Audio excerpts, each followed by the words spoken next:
Masters of the Air finally premiered, and the first two episodes were filled with excitement, battle scenes, heartbreak, and an unprecedented inside look into the bomber boys over Europe.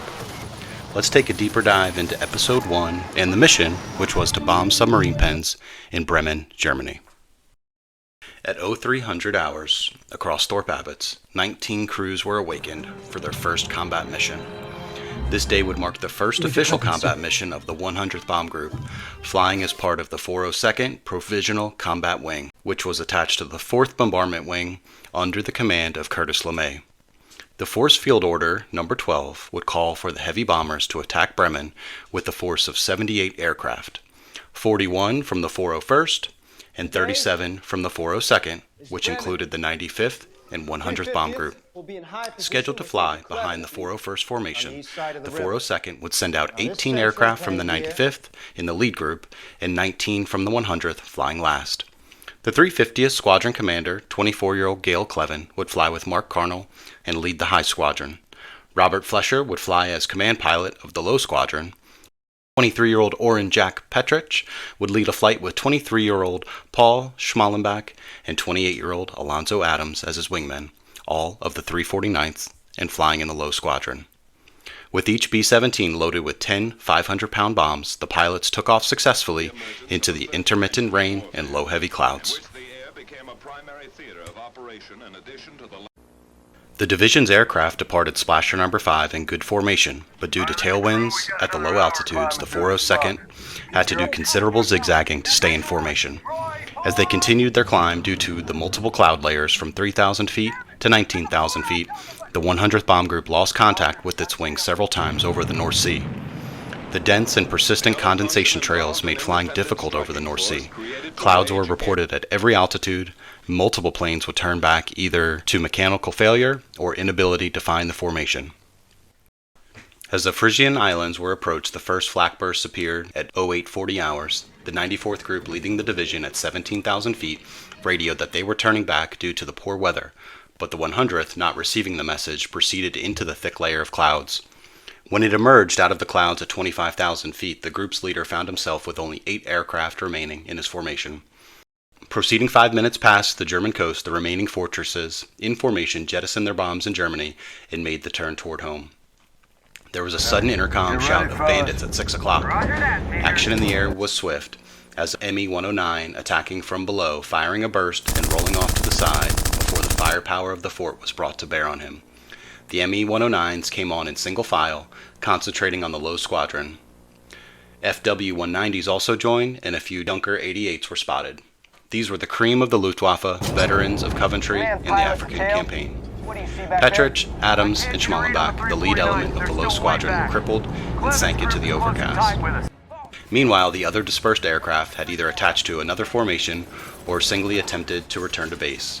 Petrich, Schmallenbach, and Adams in the first element of the 349th formation had disappeared into the clouds, never returning to base. In Paul Schmallenbach's aircraft, Gunner Norman Goodwin tells us, "We were at 26,000 feet, getting altitude for bombing about 100 miles at sea. In tail-end formation with rear guard, we were suddenly jumped by 4 Me-109s. They came for us head-on. At the first pass, they knocked out our ball turret and killed our bombardier, which put out of our commission our front guns." Alonzo Adams' fortress had also been attacked.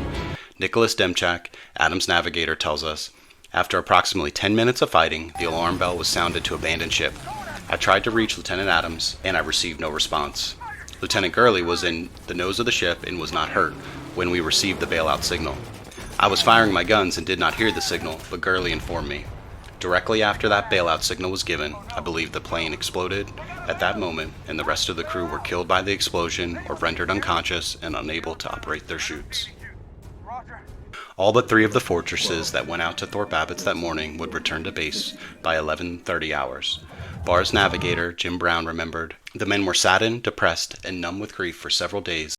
If ever there had existed the thought that war was glamorous, an exciting adventure for those who wore the silver wings, such thought was erased on June 25th.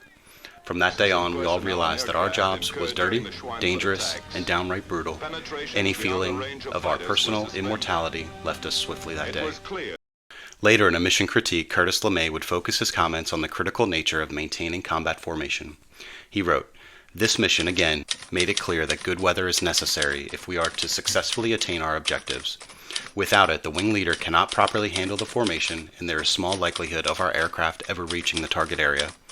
It is also essential that we have proper control within the formation and a high state of air discipline at all times. Group commanders have been directed to bend every effort toward perfecting this control and discipline within their organizations. All concerned have been strongly reminded that group leaders must constantly keep a listening watch on the assigned radio frequency. Only in this way can the groups be sure of receiving messages which may be sent back by the wing leader. Bombing missions cannot be conducted in this theater unless the units are in good combat wing defensive formation. Losses have been heavy on every occasion where enemy action, weather, or other factors have prevented a good formation being flown. Unless the destruction of the target is so important that it warrants expensive losses, the division leader should abandon the mission when weather conditions or other factors are such that a good combat wing formation cannot be flown." Curtis E. LeMay. For crew number 1 under Orrin Petrich, all would be killed in action. Crew number 2, Alonzo Adams' crew, only his navigator, Nicholas Demchak, would survive, becoming a POW. For Paul Schmalenbach and his crew number 3, 5 were killed in action, while 4 survived and would become POWs after being rescued from the North Sea. For the first time, there were empty bunks where men had slept that morning. Here's to Adams, Schmalenbach, Petrich. For the first time, the power of the Luftwaffe, which men of the 100th were to help break, had brought the war into the barracks and huts of Thorpe Amundsen.